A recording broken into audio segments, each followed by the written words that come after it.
የኤርትራና ኢትዮጵያ ጉዳይ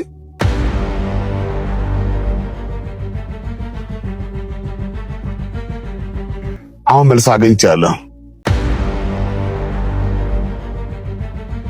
በቅርብ ጊዜ አንድ መሆኑ አይቀርም።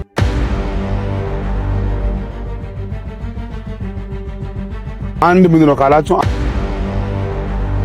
2018 የምርጫ ውጤት ለውጥ ግን ይሆናል። ለውጡ ግን መሆን ያለበት ሁሉ ይፈጸማል።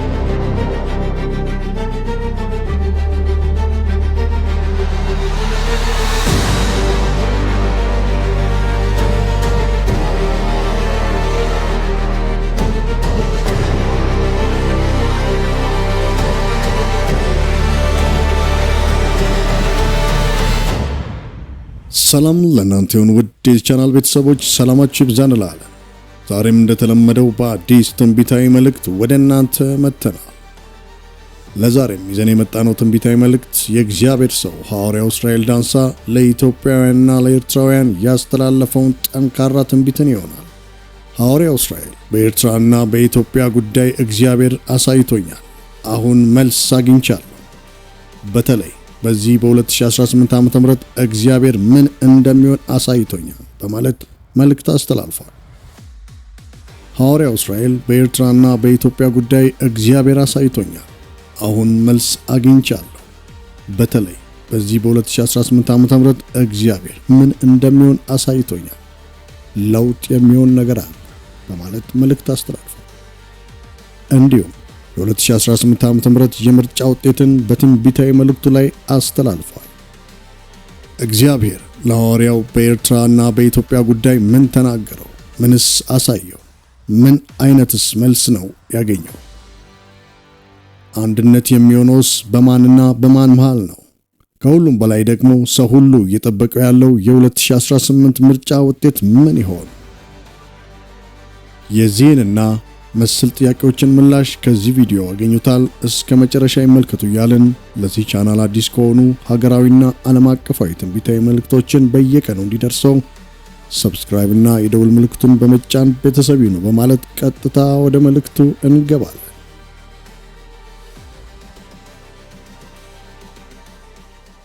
ስለ ኤርትራ ጉዳይና ስለ ኢትዮጵያ ጉዳይ በተመለከተ ዛሬ ላወራ ነው የመጣው። በተለይ በዚህ በ2018 በአንድ በሌላ የምንሰማው ነገር አለ። የጸለይኩ ነበር በጌታ ፊት፣ አሁን መልስ አግኝቻለሁ። የኤርትራና ኢትዮጵያ ጉዳይ በሰላም ይጠናቀቃል፣ ፍጻሜ አይበላሽ። ለውጡ ግን ለውጥ ይሆናል። ለውጥ ግን ይሆናል፣ መልስ ግን ይሆናል። ጠጋ ብዬ ግን ሳየው ነገሩ ሁሉ በሰላም ይጠናቀቃል። ለኢትዮጵያ ከፍታ ጊዜ ደርሷል። መሆን ያለበት ሁሉ ይፈጸማል። አንድ ጉዳይ አይበላሽም። ኢትዮጵያዊ የሆናችሁ የምስራች፣ ኤርትራ የሆናችሁ የምስራች። በቅርብ ጊዜ ነገሩ ተስተካክለው አንድ መሆኑ አይቀርም። በሰፊው ይመለሳለሁ። አንድ ምንድን ነው ካላችሁ አንድ ነው። እመለሳለሁ። ይወዳችኋለሁ። የ2018 የምርጫ ውጤት የ2018 ሊመጣ ያለው ጉዳይ ሁሉ ተስተካክለው መልካም ይሆናል። ባላችሁ ቦታ ጸልዩ። እየጸለየ ነው ጌታ ድንቅ ያደርጋል። ፍጻሜ አይበላሽም። ወዳችኋለሁ። ሻሎም። ስለ ኤርትራ ጉዳይና ስለ ኢትዮጵያ ጉዳይ በተመለከተ ዛሬ ላወራ ነው የመጣው። በተለይ በዚህ በ2018 በአንድ በሌላ የምንሰማው ነገር አለ። እየጸለይኩ ነበር በጌታ ፊት፣ አሁን መልስ አግኝቻለሁ። የኤርትራና ኢትዮጵያ ጉዳይ በሰላም ይጠናቀቃል፣ ፍጻሜ አይበላሽ። ለውጡ ግን ለውጥ ይሆናል። ለውጥ ግን ይሆናል፣ መልስ ግን ይሆናል። ጠጋ ብዬ ግን ሳየው ነገሩ ሁሉ በሰላም ይጠናቀቃል። ለኢትዮጵያ ከፍታ ጊዜ ደርሷል። መሆን ያለበት ሁሉ ይፈጸማል። አንድ ጉዳይ አይበላሽም። ኢትዮጵያዊ የሆናችሁ የምስራች፣ ኤርትራ የሆናችሁ የምስራች። በቅርብ ጊዜ ነገሩ ተስተካክለው አንድ መሆኑ አይቀርም። በሰፊው ይመለሳለሁ። አንድ ምንድን ነው ካላችሁ አንድ ነው። እመለሳለሁ። ይወዳችኋለሁ። የ2018 የምርጫ ውጤት የ2018 ሊመጣ ያለው ጉዳይ ሁሉ ተስተካክሎ መልካም ይሆናል። ባላችሁ ቦታ ጸልዩ። እየጸለየ ነው ጌታ ድንቅ ያደርጋል። ፍጻሜ አይበላሽም። ወዳችኋለሁ። ሻሎም።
ያን ብቻ አይደለም። ከፊት ባለው ከየካቲት ወር ጀምሮ እስከ ሐምሌ ወር ድረስ መጥፎ ጉዳይ ያሰበው ጉዳይ እንዳለ ጌታ ስላሳየኝ ከግለሰብ ጀምሮ እስከ መንግስት ድረስ በተለያየ ጉዳይ በተለያየ ሁኔታ ሰው ሁሉ ያናውጣል። በኢየሱስም አትሞትም፣ ያንተ ጉዳይ አይበላም። ኢየሱስ ጌታ ነው። ጌታ እኮ ለጴጥሮስ እንዲህ አለው፣ ጴጥሮስ ሆይ ሰይጣን እኮ እንደ ስንዴ ሊያበጥርህ ነበረ፣ እኔ ግን ስላንተ አለ። ኢየሱስ ጌታ ነው። እናንተ እግዚአብሔር ሰዎች ብታቁም ባታቁም በዚህ በአስቸጋሪ ጊዜ ውስጥ ሰይጣን ከግለሰብ ጀምሮ እስከ መንግስት ድረስ በተለያየ ጉዳይ በተለያየ ሁኔታ ሰው ሁሉ ያናውጣል።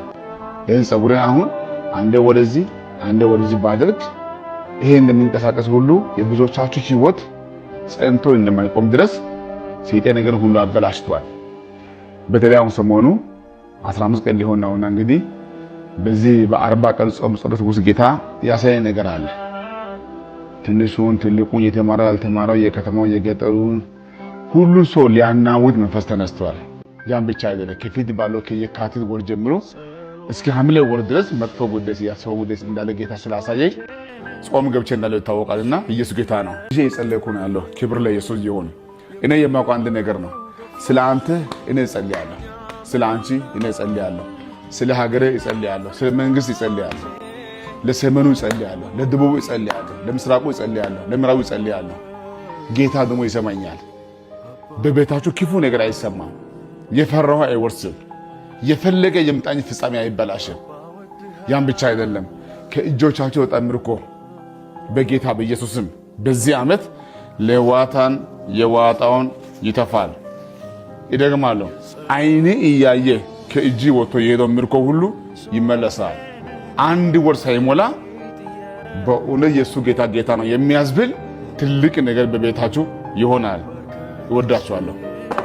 ከዚህ ጋር ተያይዞ ኢትዮጵያዊ የሆናችሁ ኤርትራዊ የሆናችሁ በሰባቱም አህጉራት ያላችሁ ሁላችሁ በቅርበት ነው የምታውቁኝ ብትሆንም በተለይ በጌታ የሆናችሁ በትንቢት ካመናችሁ በድንቅና በታምራት ካመናችሁ በአካል ከቻላችሁ እስከ እሁድ 8 ሰዓት ድረስ ወላይታ ሶዶ ባለው በዚህ ግቢ ላይ እጸልያለሁ። ግቢው ለሁሉ ክፍት ነው። ኑ አብረን እንጸልይ። ጊዜ ያላችሁ ሰዎች ሁላችሁ ኑ አብረን እንጸልያለን። ስንጸልይ ይሳካልሃል፣ ቀንበር ይሰበራል። ከኢትዮጵያ ውጪ ያላችሁ ኤርትራዊ የሆናችሁ ኢትዮጵያዊ የሆናችሁ ሁላችሁ ባላችሁ ቦታ ላይ ና እናስይዝ። እኔ እጸልያለሁ። በጌታ በኢየሱስም ከአውሬ ታመልጣለህ፣ ከሞት ታመልጫለሽ። በአንተ ላይ አይሰራም። እኔ እጸልያለሁ። ጌታ አንተን አሳልፎ ለአውሬ አይሰጥም። ይሄ ዓመት የድንቅ ዓመት ይሆናል። እወዳችኋለሁ። ሻሎም። ኢየሱስ ጌታ ነው። እስቲ ሁላችን ዛሬ ወደ ፊታችን የምንመጣው ለመጸለይ ነው። አብረን እንጸልይ። የሚታጸልዩ ጉዳይ ካለ ባላችሁ ቦታ ላይ የትኛው ዶክመንት ይሁን የሐኪም ቤት ኬዝ ይሁን የፍርድ ቤት ኬዝ ይሁን ከአእምሯችሁ የከበደ የትኛው ጉዳይ ካለ በዛ ጉዳይ ላይ አብረን እንጸልይ። ዘርጉ እጃችሁን ወደ ፊት እስቲ አባት እግዚአብሔር ሆይ በጌታ በኢየሱስ ስም ይባረክ። አንተ ታላቅ ነህ፣ ተባረክ። ለየትኛው ጉዳይ አንተ ጸልይ እሰማለሁ ብለኸኛል። እንደ ቃልህ ዛሬ ደግሞ ጸልያለሁ። አሁን በዚህ ሰዓት በየሐኪም ቤት በአንዳንድ ኬስ በአንዳንድ ምክንያት ለግል ጉዳይ ይሁን ለፋሚሊ ጉዳይ ይሁን አባት እግዚአብሔር በጭንቅ ላሉ ሰዎች ዛሬ መጸለይ እፈልጋለሁ። በየሐኪም ቤት ላሉ ሰዎች፣ ታሞ ላሉ ሰዎች፣ ታስሮ ላሉ ሰዎች፣ ፍቃድ አቶ ወረቀት አቶ ዶክመንት አቶ በጭንቅ ላሉ ሰዎች በዚህ በኢትዮጵያ በሰሜን በደቡብ በምስራቅ በምዕራብ በሁሉም ቦታ ላይ ያም ብቻ አይደለም ለመላ ለኢትዮጵያዊ መጸለይ እፈልጋለሁ። ለኤርትራ መጸለይ እፈልጋለሁ። አባት እግዚአብሔር ሆይ በዛሬ ቀን የማወራው እየሰማ ካሉ ከነዚህ ከወንድሞቼና ከእህቶቼ መካከል የአንድ ሰው ሕይወት እስከማይበላሽ ድረስ ያው ደግሞ ዛሬ ጸለይኩ። ጨለማ ሁሉ ከቤታችሁ ይወገድ፣ የትኛው መርገም ሁሉ ይሰበር። ከእንግዲህ በኋላ በጌታ በኢየሱስም ተናግረህ ትሰማለህ፣ ሮጠህ ታሸንፋለህ። የዘራው ሁሉ ይበቅልሃል፣ የቆፈርከው ይመነጫል። ይህንን ተራራ መዞር ይበቅልሃል። እንደው በዚህ ዓመት በነገር ሁሉ መጨመር ይሆናል። እንደ ትላንትና አቅሜ አይበላም፣ ጉልበቴ አይበላም፣ ጸጋ አይበላም። ለፍተህ ባዶ አትሆንም፣ ሰርተህ ባዶ አትሆንም፣ ጀምረህ ባዶ አትሆንም። መንገድ ሁሉ ያማረ ይሆናል። በእናንተ ቤት በዚህ ዓመት የከፋ ነገር አይመጣም። ያው ደግሞ ዛሬ ጸለይኩ። ከነገ ሰኞ ጀምሮ ጀምር፣ ውጣ፣ ሂድ። በቅርብ ጊዜ ውስጥ ለመሆኑ እንደተሳካለት ይባላል። አምላክ እግዚአብሔር ይሄንን ያደርጋል። ጭንገፋ አይሰራም፣ ኪሳራ አይሰራም፣ ሞት አይሰራም፣ ሐዘን አይሰራም፣ ለቅሶ አይሰራም። በአንድ ቦታ አትገደቡም፣ በአንድ ቦታ አትመላለሱም። በሮች ተከፍተዋል፣ ያማረ ይሆናል። ኢየሱስ ጌታ ነው። ሃሌሉያ። አባት እግዚአብሔር ዛሬ ጸለይኩ። ለወንድሞች ሰላም ይሁን፣ ለእህቶች ሰላም ይሁን። በዛሬ የሰማችሁ ካላችሁ ከእናንተ ውስጥ በማናችሁ በተከፋ ነገር አይሆንም። ዛሬ ጸለይኩ፣ ሁሉ ይሳካላችሁ። ቤት ያለው ውሃው ይፈወስ፣ ቤታችሁ ይፈወስ፣ ትዳራችሁ ይፈወስ፣ አልጋችሁ ይፈወስ። ያው ዛሬ ጸልያለሁ፣ ነገር ሁሉ ይፈወሳል። ክፉ ጉዳይ ተሰበረ። እወዳችኋለሁ። ኢየሱስ ጌታ ነው። ሻሎም። ከዚህ በኋላ ጉዳት ይብቃን፣ ማልቀስ ይብቃን፣ ለቅሶ ይብቃን። ቅዱሳኖች ሁላችሁ ባላችሁ ቦታ ጌታ ጸጋና ሰላም ዛላችሁ። እንግዲህ ዛሬ የሚገኘው በአዋሳ ከተማ አዋሳ ላይ ታቦር ወጥቼ ነው ያለው። ኢየሱስ ጌታ ነው። አንድ ቃል ነው የማነበው፣ ከዛ በኋላ ይመለሳል። የማነበው ቃል ትንቢተ ኢዩኤል ምዕራፍ 2 ቁጥር 15 በጽዮን መለከትን ንፉ፣ ጾምንም ቀድሱ፣ ጉባኤንም አውጁ ያለ ቃል ይቀጥላል። ኢየሱስ ጌታ ነው። በተለይ በዛሬ ቀን በዚህ በኢትዮጵያ ምድር ከብዙ ቆይታ በኋላ ከጌታ በሰማው ድምጽ መሰረት ለዚህ ለኢትዮጵያ ሕዝብ በጣም መጸለይ እንዳለብኝ ጌታ ተናግሮኝ አንዳንድ ከወንድሞቼና ከእህቶቼ ጋር በዚህ በታቦርና በወላይታ ሶዶ ባለው በዳሞታ ላይ የጸለይኩኝ ነው ይታወቃልና 40 ቀን የሚቆይ ጾም ነው ያስኩ። በዚህ በ40 ቀን ጾም ጸሎት ላይ አሁን የምጸልየው ከግለሰብ እስከ መንግስት ነው የምጸልየው። ከግለሰብ ጀምሮ እስከ መንግስት ድረስ ብዙ ጉዳይ ስላለ የሁሉ ጉዳይ በሁሉ ቦታ ለሁሉ ሰው እኩል አይነገርም እንጂ ዲቴል ብናወራ አሁን የምናየው ጊዜና ከፊት ያለው ጉዳይ ሁሉ በጣም አስቸጋሪ ጊዜ ላይ ስላለን በተለይ ከፊታችን ባለው ከየካቲት ጀምሮ እስከ ሐምሌ ወር ድረስ በዚህ በኢትዮጵያ ምድር እጅግ በጣም ለአእምሮ የማይመች ጉዳይ እንደሚሆን ጌታ ስላሳየኝ ያ ጉዳይ እንዳይጸና ያ ጉዳይ እንዳይሆን ብዬ መጸለይ ጀምሬያለሁ። ያ ጉዳይ ሆኖ እያለ ከኔ ጋር እንግዲህ በርካታ ወንድሞች አሉ። በዚህ በእኛ ቸርች እንደምታውቁም ብዙ የተቀቡ ሰዎች አሉ፣ ነቢያቶች አሉ፣ ፓስተሮች አሉ፣ አፖስቶሎች አሉ። ቀጥሎ ደግሞ ከኔ ጋር በዚህ በኢትዮጵያ ምድር ባላችሁ በእኛ በሁሉ ቸርች ላይ ይህ ጾም ጸሎት ለ40 ቀን ይቆያል። ይሄ እንግዲህ በሁሉ ታውጇልና መጸለይ እንደጀመራችሁ ተስፋ አደርጋለሁ። ይህ ጉዳይ ሆኖ እያለ ግን በዛሬ ቀን የምጸልየው ጸሎት በዚህ በታቦርና በወላይታ ሶዶ ላይ ባለው በምጸልየው ጸሎት መካከል በእርግጥ ይሄ ለአንድ ሰው ብቻ አይደለም፣ ለሁለት ሰው ብቻ አይደለም። አሁን ጠጋ ብለን ካየን እያንዳንዱ ጉዳይ ተናውጦ ነው ያለው። ኢየሱስ ጌታ ነው። እናንተ የምታዩ ጉዳይ ማይቢ እንደ አንድ ቤት እንዳታዩ፣ እንደ ሀገር ስናይ ግን ያለው ጊዜ በጣም ምቹ ጊዜ አይደለም። ለዚህ ጉዳይ ምን ያስፈልጋል ከተባለ ከውጭ የሚላክ ጦር ኃይል ሳይሆን የሚያስፈልገው እኛ መጸለይ አለብን። ከጌታ ሰምቻለሁ። ህዝብን ይዘህ ውጣ ነው ያለኝ። ህዝብን ይዘህ ውጣ፣ ወጣቶችን ይዘህ ውጣ፣ አባቶችን ይዘህ ውጣ ጌታ ብሎኛል። ስለዚህ ጥሪው ለሁሉም ነው። ሁላችሁ መታችሁ ከኛ ጋር በየጊዜው እንግዲህ ባለው በዚህ በአዲስ አበባ ይጸልያለሁ፣ አዋሳ ይጸልያለሁ፣ ሶዶ ይጸልያለሁና እኔ በየቦታ ዞሬ ብጸልይ እንኳን በስውር የምጸልዩ ሰዎችን አመቻችቼ ያስቀምጫለሁ። ከኛ ጋር መጸለይ የምትፈልጉ ሰዎች በአካል እንኳን መታችሁ እዚህ አዋሳ ላይ አብረን እንጸልያለን፣ ያለዚያ ሶዶ አብረን እንጸልያለን። ልክ ደግሞ እንደዚሁ ባላችሁ ቦታ ላይ ግን ሁላችሁ ብንጸልይ በዚህ በአስቸጋሪ ጊዜ ውስጥ ከፊት ባለው በተለይ ከየካቲት ጀምሮ እስከ ሐምሌ ድረስ ለኢትዮጵያ ሰላም እንዲሆን፣ ለመንግስት መልካም እንዲሆን፣ ለአብያተ ክርስቲያናት መልካም እንዲሆን፣ ለትውልድ መልካም እንዲሆን፣ ለእናቶች መልካም እንዲሆን፣ ወንድም ማጣት ይብቃን፣ አባት ማጣት ይብቃን፣ ጓደኛ ማጣት ይብቃን፣ በኢትዮጵያ ውስጥ በርካታ ሰዎች በስውርም በግልጽ የጠፉ ነው ይታወቃል። ያ ጉዳይ ሁሉ መቆም አለበት። ኢየሱስ ጌታ ነው። ስለዚህ እኛ ካልተናገር ማን ይናገራል? መጸለይ ያለብን ጊዜ አሁን ነውና ከጌታ ሰምቻለሁ ባላችሁ ቦታ ላይ ጸልዩ ነው የሚለው። ጊዜ አስቸጋሪ ነው፣ ሰዓቱ አስቸጋሪ ነው። ያ መጥፎ ጊዜ ሳይመጣ እኛ እንጸልያለን። በእኛ እጅ ያለው ጉዳይ ምን መጸለይ እንችላለን። ኢየሱስ ጌታ ነው። ከዚህ በፊትም በኢትዮጵያ ምድር ዱላ ሲነሳ፣ መከራ ሲመዛ፣ ጭንቅ ሲበዛ የምንችለው ጉዳይ በመሳሪያ አይደለም። እኛ እንጸልያለን። ጌታ ይሰማናል። መጸለይ እንጀምራለን። ሁላችሁ ባላችሁ ቦታ ላይ ከኔ ጋር ጸልዩ፣ በርቱ ነው የምላችሁ። በየመሃል በየጊዜው ጌታ የሚለን ጉዳይ መልስ ይዤ እመጣለሁ። ደግሞ ዛሬ ታቦር ነው ያለው። አሁንም እንጸልያለን። ሁሉ መልካም ይሆናል። እኔ ብቻ አይደለም፣ ወንድሞችም አሉም። ጌታ ድንቅ ያደርጋል። ኢየሱስ ጌታ ነው። ጌታ ለማንም መላገጫ አድርጎ አሳልፎ አይሰጣችሁም።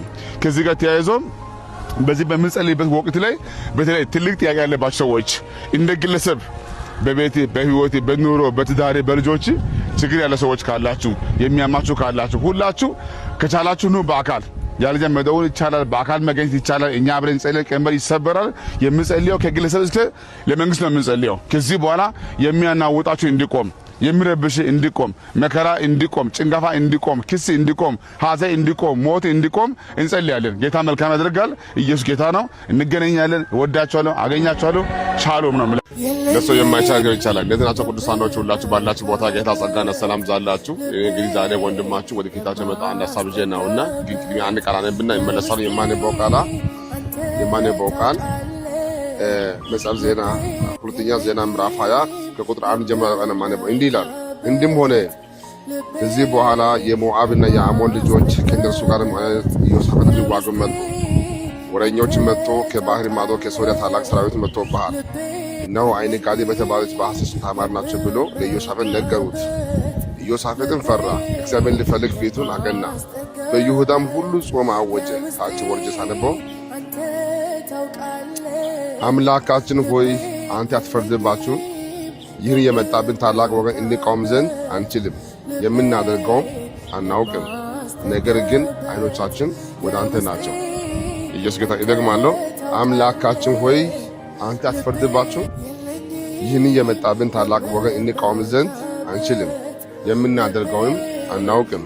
ነገር ግን ዓይኖቻችን ወደ አንተ ናቸው። ኢየሱስ ጌታ ነው። በዚህ ቦታ ላይ ሶስት ሰራዊት ነው የመጣው። ኢዮሳፍጥ ፈራ። ያደረገው አንድ ነገር ነው። ጾም አወጀ፣ መጸለይ ጀመረ።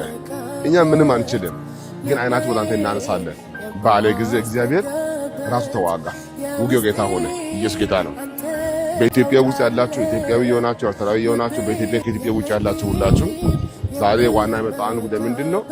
አሁን ባለው ሁኔታ ይህ ጊዜ እጅግ በጣም ሁላችን በጌታ ፊት መጸለይ ያለብን ጊዜ በመሆኑ ከብዙ ዓመትና ከብዙ ቆይታ በኋላ ከጌታ ሰማው ጊዜ አሁን ነው። ከዚህ ጋር ተያይዘው አሁን ለኢትዮጵያ የሚያስፈልገው፣ አሁን ለቸርች የሚያስፈልገው፣ አሁን ለመንግስት የሚያስፈልገው፣ አሁን ለኛ የሚያስፈልገው በጌታ ፊት መውደቅ ነው። ኢየሱስ ጌታ ነው። ከፊት ያለው ጊዜ ሁሉ ጉዳይ በሁሉም ቦታ እኩል አይወራም እንጂ አሁን በጣም በኃይል መጸለይ ያለብን ጊዜ ላይ ስላለን ከጌታ በሰማው ድምፅ መሰረት አሁን ጌታ እግዚአብሔር ከረዳን 40 ቀንና ከዛ በላይ በጌታ ለመጾም እንግዲህ አስቤያለሁ። ከዚህ ጋር ተያይዘው የትም ቦታ ያላችሁ ቅዱሳኖች ከኔ ጊዜ ካላችሁ ባላችሁ ቦታ ላይ በጸሎት በጾም አግዝኝ። አብረን እንጸልያለን፣ አብረን እንጾማለን። ኃይል የማን ነው? ኃይል እግዚአብሔር ይሆና ኢየሱስ ጌታ ነው። ከዚህ ጋር ተያይዘው ከቻላችሁ ባላችሁ ቦታ ላይ በጾም አግዙ። ደግሞ አንዳንድ ሰዎች ትልቅ ጥያቄ ያለባችሁ ሰዎች መከራ ውስጥ ያለፋችሁ ያላችሁ ሁላችሁ ከላይ በኩል ባለው ስልክ ላይ እኔ አሁን ባለው ቦታ ላይ ጸልዩ ስላለው እንድጸልይ ከፈለጋችሁ የቤተሰቦችን ፎቶ ይሁን የትኛው ጉዳይ ካለ ላኩልኝ፣ በዋትስአፕ ይሁን በተለያየ ላኩልኝ። ይጸልያለሁ። ቀንበር ይሰበራል። እናንተም በርቱ። ኃይል የማን ነው? ኃይል እግዚአብሔር ነው። ከ40 ቀን በኋላ ስወጣ ግን ጌታ ከረዳኝ ባዶ እጅ አልወጣም። የሆነ መልስ ይዤ እመጣለሁ። እግዚአብሔር ድንቅ ያደርጋል። ለኢትዮጵያ ሰላም ይሆናል። ወዳችኋለሁ። በርቱ። ሻሎም። ውድ ተመልካቾቻችንና አድማጮቻችን ይዘን የመጣነው መልእክት ይህን ይመስል ነበር። በሌላ አዲስ መልእክት እስክንገናኝ ድረስ መልካም ቆይታ። ሰላም።